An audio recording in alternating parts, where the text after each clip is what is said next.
नमस्कार, आप 90 डिग्री देख रहे हैं। मेरे हाथ में ये नोटिस देख रहे हैं जो कुलदीप वत्स के बिहाफ पर आया हुआ है। 90 डिग्री से 5 करोड़ रुपए हैं कुलदीप वत्स ने मांगे हैं। हमने भी काफ़ी डिमांड है वो रखी है। इसको लेकर इस क्षेत्र में बहुत चर्चा बनी हुई है और हमें ऐसा लग रहा है कि कुलदीप वत्स के इस नौसिखिए व्यवहार का हर कोई है वो मजाक है वो उड़ा रहा है। इस खबर के बाद बहुत सारे लोगों ने पर्सनली हमसे बातचीत की और कुलदीप वत्स के इस व्यवहार को लेकर वो लोग भी काफ़ी चिंतित है वो नज़र आ रहे थे। और जो अन्य राजनेता हैं वो खिल्लियाँ हैं वो उड़ा रहे हैं विधायक की, जो ये हरकत आप इसे कहेंगे जो मीडिया के साथ करने की कोशिश है वो कुलदीप वत्स ने की है। अब देखिए, ये बात मैं बड़ी साफगोई से कहना चाहूँगा कि अगर किसी पत्रकार के पास कोई राजनेता जो कि 2 बार से लगातार इलेक्टेड विधायक है कांग्रेस पार्टी का, और अगर वो किसी पत्रकार के पास नोटिस भेज रहा है और उस नोटिस का कारण में ये मेंशन नहीं है कि वो पत्रकार उस नेता को ब्लैकमेल कर रहा है, तो क्या ये कहना गलत नहीं होगा कि ये उस प्लेटफॉर्म की जीत है 90 डिग्री की और उस राजनेता की कम से कम हार है। एक पत्रकार की हार जब होती है जब उस पर ये आरोप लगते हैं कि उसने कुछ खबर की, चाहे वो नेगेटिव हो सकती है, चाहे उस पर आरोप लग सकते हैं उसने कुछ नैरेटिव है वो सेट करने की कोशिश की, दुष्प्रचार फैलाने की कोशिश की और उसका मकसद पैसे या ब्लैकमेलिंग करना था, तो पत्रकार की मॉरल हार उसे आप कह सकते हैं।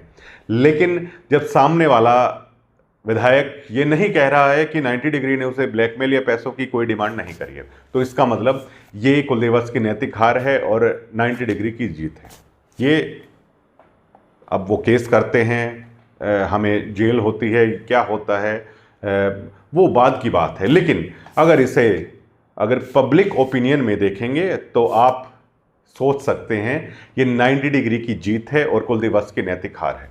अब कल हमने उन एडवोकेट साहब को फ़ोन किया, देर रात को है, उनसे बातचीत हुई और उस बातचीत में उन्होंने बताया कि इसमें नरेश शर्मा और संत सुरेती को भी नोटिस भेज रखा है और 90 डिग्री को इसलिए पार्टी इसमें बनाया गया है कि हम लोगों ने उन लोगों के इंटरव्यू किए थे। देखिए दोस्तों, क्या ये नौसिखिया व्यवहार नहीं है किसी भी इलेक्टेड मेंबर की तरफ से? अगर इस तरह की प्रयास या पहल करने की कोशिश है अगर की जा रही है।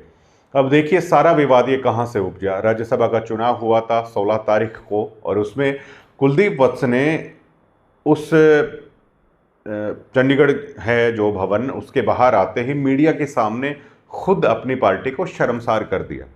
और कुलदीप वत्स ने जो ये कहा है ये हमेशा कांग्रेस के साथ रहेगा, जिसमें उन्होंने कहा कि इस पार्टी में भ्रष्टाचारी लोग भरे हुए हैं और वफादार लोगों की इस पार्टी में कोई जगह नहीं है। मेरा कांग्रेस से मन उठ चला है, कई नेता हैं जो कई सालों से कब्जा जमाए बैठे हुए हैं, ये कुलदीप वत्स ने कहा। और उसके बाद खुद अपनी पार्टी को कुलदीप वत्स कटघरे में खड़ा कर रहे हैं, बहुत कांग्रेस के चाल चरित्र की धज्जियां उड़ा रहे हैं। उसके बाद मीडिया का इंटरेस्ट कुलदीप वत्स में हुआ और उसके बाद वो विवाद कुलदीप वत्स का पीछा नहीं छोड़ रहा है। कुछ ये बातें भी चली, 4 वोटें जो कैंसिल हुई हैं, क्या उसमें गोकुल सेतिया का भी मीडिया ने बहुत जिक्र किया। लेकिन क्या सिरसा से विधायक गोकुल सेतिया ने किसी पत्रकार के ऊपर केस किया कि आपने ऐसी चीजें क्यों कही? अन्य विधायिका का भी नाम चला था लेकिन किसी ने ऐसा नहीं किया, लेकिन कुलदीप वत्स ने ऐसा क्यों किया? और उसका बिहाफ दिया जा रहा है कि संत सुरेती या नरेश प्रधान का इंटरव्यू है वो किया। अब देखिए ये समझने की जरूरत है कि अगर कुलदीप वत्स भी अपनी कोई बात रखते हैं तो वो भी मीडिया को बुलाते हैं, मीडिया के माध्यम से है अपनी बातें रखते हैं। मीडिया के माध्यम से कुलदीप वत्स ने ये कहा कि जो वो 2 राजनेता हैं उनके पीछे पड़े हुए हैं और कितने भी नंबरदार बन जाएं उनका नंबर नहीं आने वाला है। उन लोगों ने तो कुलदीप वत्स पर कोई केस है वो नहीं किया, कोई मानहानि का नोटिस है उन्होंने तो नहीं भेजा। लेकिन कुलदीप वत्स का सब्र और पेशेंस अब लूज होता हुआ दिखाई दे रहा है और हमें ऐसा लग रहा है कि 1 महीने के बाद कुलदीप वत्स की ये नींद टूटी है कि नोटिस मुझे जारी करना चाहिए। शायद अब वो अपने विधानसभा क्षेत्र में घूमे हैं और कुछ लोगों ने कह भी दिया होगा और राजनेता लोगों की नज़रों से भी पहचान लेते हैं कि कुछ तो गड़बड़ है, लोगों की नज़रों में कुछ तो गलत है, ये उनके साथ हुआ है। लेकिन शायद उसका कारण 90 डिग्री को मान लेना ये विधायक की तरफ से सरासर पूरी तरीके से गलत बात है, निराधार चीज़ है। और अगर किसी का इंटरव्यू लेने से अगर कुलदीप वत्स को कोई दिक्कत होती है तो ये चीज़ कभी भी ख़त्म नहीं होने वाली है। देखिए, आलोचनाएं हैं नेताओं की चलती रहती हैं।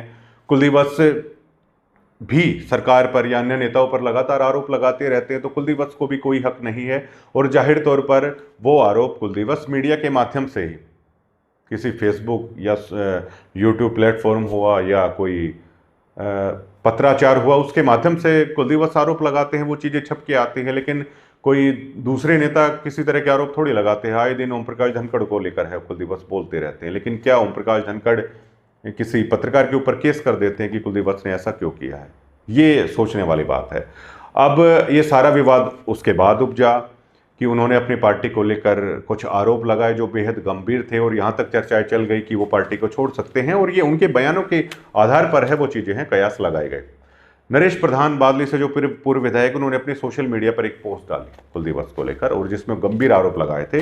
तो उसके बाद 90 डिग्री नरेश प्रधान के पास पहुंचा था और उन्होंने इंट्रो दिया। और देखिए, अब नरेश प्रधान ने उन पर आरोप लगाए, उन्होंने नरेश प्रधान पर आरोप लगाए। राजनीति में ये चीज़ें चलती रहती हैं। क्या कुलदीप वत्स इतना भी नहीं समझते? और ये चीज़ें खत्म होने वाली थोड़ी होती हैं। इसे ही तो लोकतंत्र और डेमोक्रेसी कहा जाता है। संसद में आपस में एक दूसरे के ऊपर देखिए कितनी बहस होती है।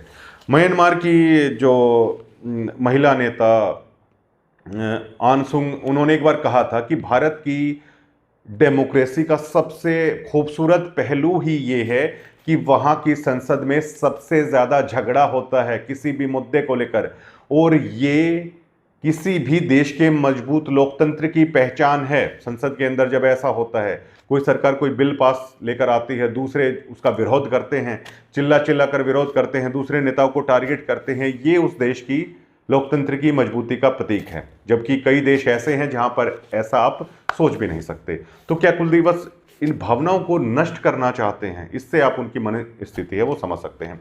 अब देखिए, संत सुरेती का मामला, उस प्रोग्राम में 90 डिग्री गया भी नहीं हुआ था, और वहां पर जो मारपीट हुई, बहुत सारे मीडिया प्लेटफॉर्म पर संत सुरेती ने वो बात कही थी, लेकिन कुलदीप वत्स को दिक्कत सब 90 डिग्री से आखिरकार क्यों हुई? हाँ देखिए, ऐसा हो सकता है कि कुछ मीडिया चैनल्स पर कम वायरल कोई चीज़ हो जाती है, कुछ मीडिया चैनल्स पर ज़्यादा वायरल वो चीज़ हो जाती है। 90 डिग्री पर ये बहुत ज़्यादा वायरल हो गई थी, इसलिए शायद कुलदीप वत्स को ये लगा कि केवल इसी चैनल को है वो टारगेट है, वो करना चाहिए। ऐसा हो सकता है। लेकिन अब आप ये सोचिए कि क्या कोई पत्रकार, अगर कोई दूसरा आदमी इंटरव्यू देना चाहता है और उस इंटरव्यू में अगर वो किसी विधायक पर कोई आरोप लगा रहा है, तो इसमें इंटरव्यू तो फिर भी लिया जाएगा, आगे भी लिया जाएगा, ये केस चलता रहेगा कोर्ट में तो भी लिया जाएगा। इसमें कोई ऐसी चीज़ नहीं है कि ये चीज़ें नहीं ली जाएंगी, वो चीज़ तो होगी। और अगर कुलदीप वत्स भी अगर इंटरव्यू देकर किसी पर आरोप लगाना चाहे तो वो चीज़ें भी होंगी, ये चीज़ चलती रहेंगी। अब देखिए, इसमें एक उदाहरण से मैं थोड़ा सा आपको समझाना चाहूँगा कि कुलदीप वत्स यहाँ पर क्या कहने की कोशिश कर रहे हैं। अब राजनीति कुलदीप वत्स भी करना चाहते हैं, अब राजनीति करने का हक और लोगों को भी है, नरेश प्रधान को भी है और अन्य लोगों को भी राजनीति करने का हक है। छुड़ानी में संत गरीबदास जी महाराज, ये आज से 250 या 300 साल पहले की चीज़ है, पहले की बात है।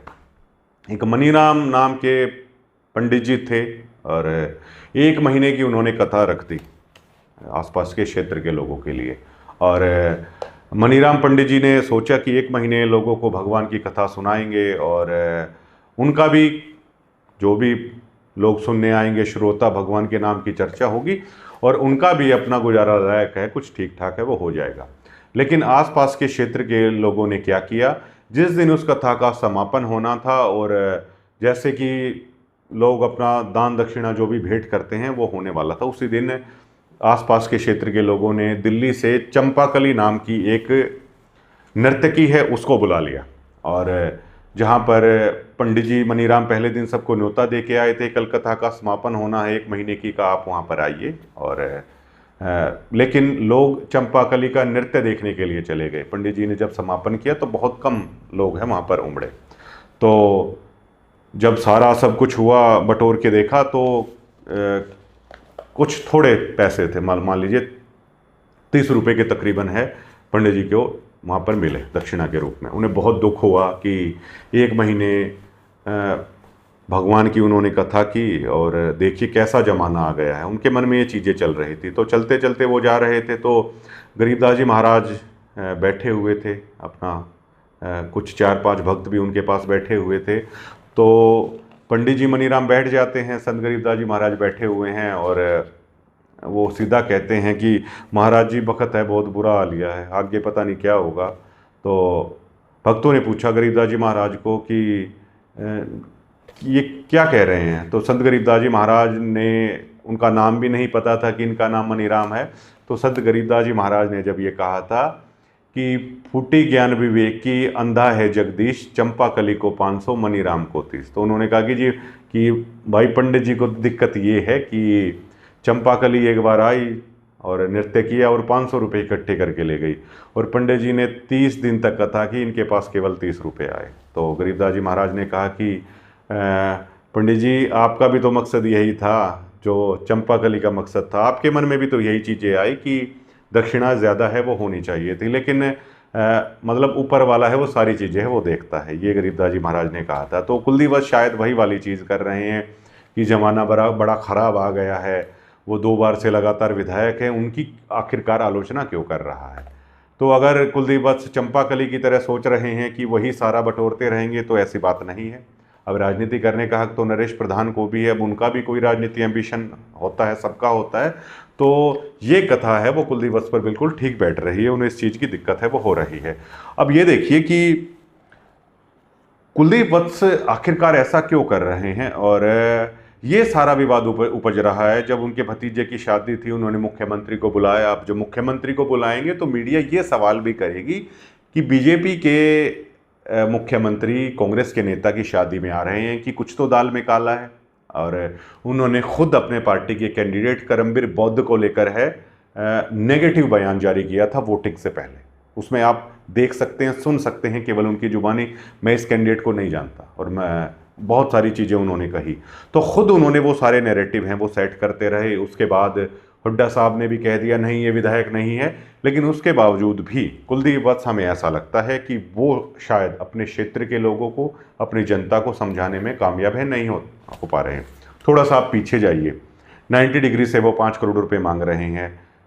देखते हैं अब इस केस को वो आगे ले जाते हैं तो पत्रकारों को इकट्ठा करके एक अभियान चलाएंगे फिर बादली हलके में, और देखते हैं कि बादली हलके की जनता कितना सहयोग करती है। उसके बाद कुलदीप वत्स को सौंपी जाएगी वो चीज़ें, पंचायत करके सारी चीज़ें। लेकिन अगर आप इतिहास में थोड़ा पीछे जाएं, ये वही कुलदीप वत्स है जिन्होंने इस चुनाव के दरमियान ये कहा था एक महिला चेयरपर्सन नीलम अहलावत कादयान को लेकर कि ऐसे लोगों का कब्र से निकाल कर है मैं फैसला करूंगा। क्या ये किसी जनप्रतिनिधि का बयान आप इसे मान सकते हैं? क्या ये डिक्टेटर तानाशाही वाला बयान है? आपको नहीं लगता है? इस तरह की चीज़ें कहना, सेक्टर 8 के अंदर ये कहना कि जैसे ही हमारी सरकार आती है अधिकारियों का एक एक का चुन चुन कर फैसला वो किया जाएगा।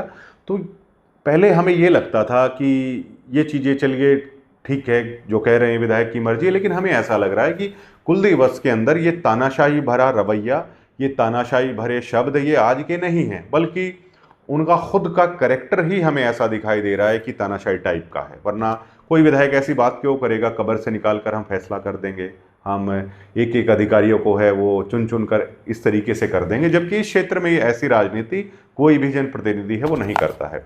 और कुलदीप वत्स 5 करोड़ हमसे मांग रहे हैं। हमें ऐसा लगता है कि जनता ने इन्हें 2 बार चुन दिया है, शायद वो अपना एम, अपना लक्ष्य भूल गए हैं कि लोगों को उन्हें लौटाना है, ना कि उन्हें लोगों से वसूलना है। बहुत सारे गांवों में आपको याद होगा कुलदीप वत्स ने वायदा किया था, क्या वो वायदा आज तक पूरा हुआ है? जहांगीरपुर गांव में कई करोड़ रुपए देने की बात कही थी, कासनी गांव में कई करोड़ रुपए देने की बात कही थी। ऐसे बहुत सारे गांव हैं बादली हलके में जिसमें कुलदीप वत्स ने ये कहा था कि वो इतना पैसा है इन गांवों को देंगे। क्या कुलदीप वत्स ने जो करोड़ों रुपए का वायदा किया था क्या उनका किया? सुरेती गांव में अगर आप हालात जाकर देखेंगे कि किस तरह गंदगियों के ढेर हैं वहां पर लगे हुए हैं, ये विधायक अपने गांव की कार्य नहीं करवा पा रहा है। आप देख सकते हैं ये सारी चीजें, बादली में आज किस कदर हालात बिगड़े हुए हैं। लेकिन कुलदीप वत्स मीडिया से ही ये पैसा उगाना चाहते हैं। तो कुलदीप वत्स, अगर बादली की जनता अगर कुलदीप वत्स पर केस करने लग जाए तो क्या पता कितना मानहानि का केस है वो हो सकते हैं। दोस्तों आप क्या सोचते हैं? हम इसे 90 डिग्री की मोरल जीत है मानते हैं, और कुलदीप वत्स की हम इसे नैतिक हार है मानते हैं। एक हार नेता की होती है जब लोग उसे चुनते हैं, जिताते हैं या हराते हैं, लेकिन किसी नेता की नैतिक हार तब भी होती है जब वो अपना पेशेंस लूज करता है, जब वो डिक्टेटर यानी तानाशाही रवैये की तरफ वो बढ़ा चला जाता है। ये उस नेता की नैतिक हार है, वो होती है। और ये कहने में हमें कोई गुरेज नहीं है कि इस तरह की हरकतों से कुलदीप वत्स की नैतिक हार है वो तय हो चली है। आगे का उनका राजनीति का भविष्य क्या रहेगा वो 2029 तय करेगा, लेकिन उनकी जो हरकतें हैं वो एक जनप्रतिनिधियों वाली नहीं है। ये 90 डिग्री ने पहले भी कहा था, ये 90 डिग्री है वो आज भी है, वो कह रहा है। और कुलदीप वत्स को इस मुद्दे पर छिपना नहीं चाहिए। जब उन्होंने नोटिस भेज ही दिया है तो कुलदीप वत्स को प्रेस कॉन्फ्रेंस करके ब्रीफ करना चाहिए इस मुद्दे को लेकर। 90 डिग्री तो इस मुद्दे को लेकर अभी भी न्यूज़ है वो पब्लिश कर रहा है। कुलदीप वत्स सामने आए, कुलदीप वत्स जवाब दें। अगर कुलदीप वत्स ऐसा नहीं करते हैं तो शायद हो सकता है कि इन न्यूज़ का भी उनको ये हो कि हाँ गलत मैसेज आ रहा है, तो समय रहते कुलदीप वत्स को इस चीज़ पर भी जवाब देना चाहिए। और अगर वो 90 डिग्री के माध्यम से अगर इस खबर पर भी अगर कोई जवाब देना चाहते हैं तो भी कुलदीप वत्स का स्वागत है। और अगर वो अन्य पत्रकार साथियों को बुलाकर है वो देना चाहते हैं तो भी कुलदीप वत्स का वो स्वागत है। दोस्तों कमेंट के माध्यम से आप जरूर बताइएगा। देखिए, आलोचना सीखनी चाहिए जनप्रतिनिधि को, और हमें ऐसा लगता है कि जिस विधायक ने 2 बार चुनाव जीत लिया है उसको तो कम से कम इस चीज़ की आदत डाल लेनी चाहिए। अब खबरों को लेकर बहुत सारे लोग लिख देते हैं। देखिए, कोई भी खबर होती है, किसी को लेकर पॉजिटिव होती है, किसी को लेकर नेगेटिव होती है। जाहिर तौर पर जिसको लेकर नेगेटिव होती है वो उस प्लेटफॉर्म की आलोचना करेगा, उस पत्रकार की आलोचना करेगा, और वो कमेंट सेक्शन खुला रहता है, आपको छूट रहती है, आप लिखिए अपने विचार। अगर आपको लगता है कि कुछ गलत हो रहा है तो भी आप लिखिए। 90 डिग्री कमेंट सेक्शन ऑफ नहीं करता है कभी भी। तो इन चीज़ों की शायद जनप्रतिनिधियों को आदत डाल लेनी चाहिए। और ये गलत नज़ीर है कुलदीप वत्स पेश कर रहे हैं इस पूरे एरिए में। जिस तरीके से मीडिया के साथ है वो मोर्चा खोलने की कोशिश है वो कर रहे हैं, लेकिन खबर होती रहेंगी। अगर आगे भी कोई ऐसा मुद्दा होगा तो न्यूज़ होती रहेंगी। शुक्रिया।